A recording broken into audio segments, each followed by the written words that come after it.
I have a quite good story for you today.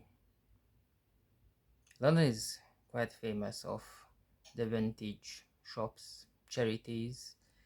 It's not everywhere you go. I think in the US it's called thrift stores, where you go and you can buy books for £1, £2, and you can buy clothes as well.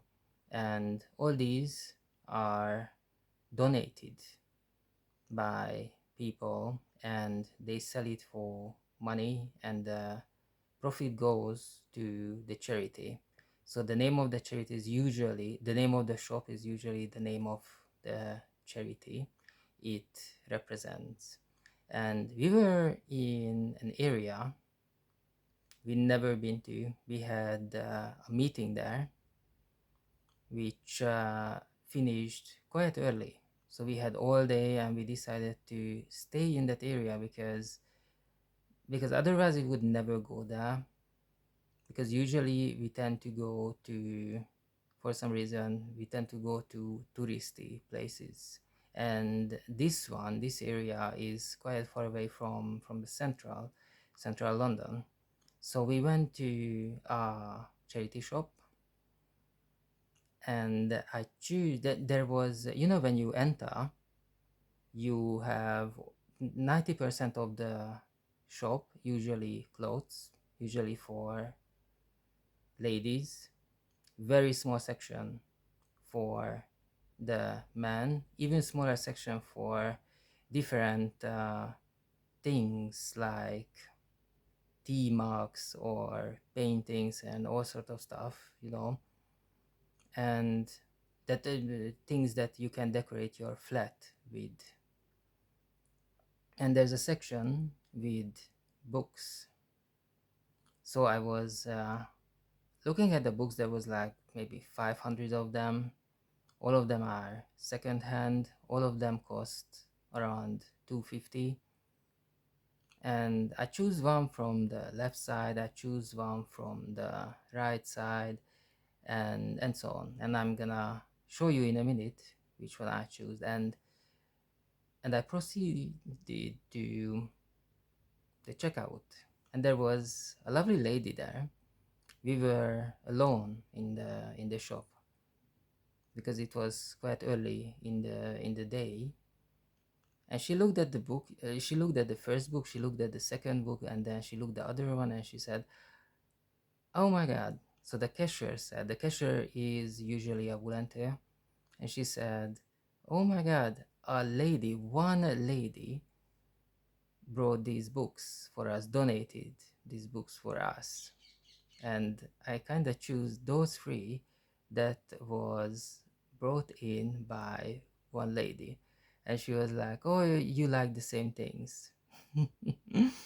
And I said, "Yeah, it looks like." So one of them is this one, ink blood Sister Scribe. Very interesting, very very very interesting title. And then Ithaca by Claire North, and then Hotel on the Riviera by Carol Kirkwood. And the first one, I choose the book called Ithaca because, like, 7 years ago I decided to go back to study after working for so many years. So basically having a very very long gap year, I went back to study, and I was preparing for my studies, and I kind of I kind of wrote a list. I made a list in my head, what kind of challenges lies ahead, and I realized one of the most important thing is that I need to do something with actually memorizing stuff. And one of my friend who was studying law, and I met him when I was 16, he was older, he said that the best way is to train your brain The best way is to read up, to memorize poetry, because you get the rhythm, and that's the best way to learn something by heart, to memorize it. And for fun, I read up the whole Iliad and the Odyssey. Right now, a new movie comes with Christopher Nolan. He will direct it, the Odyssey, with Tom Holland, and I think the other guy gonna be Matt Damon, who plays in it, the Odyssey. And when I saw the news that this is gonna be a new movie directed by the guy who made the Dark Knight trilogy, I smiled, because to train myself, to train my memory as an exercise, I read up the whole thing, and I kind of like it. Kind of like this. So I was looking for bestsellers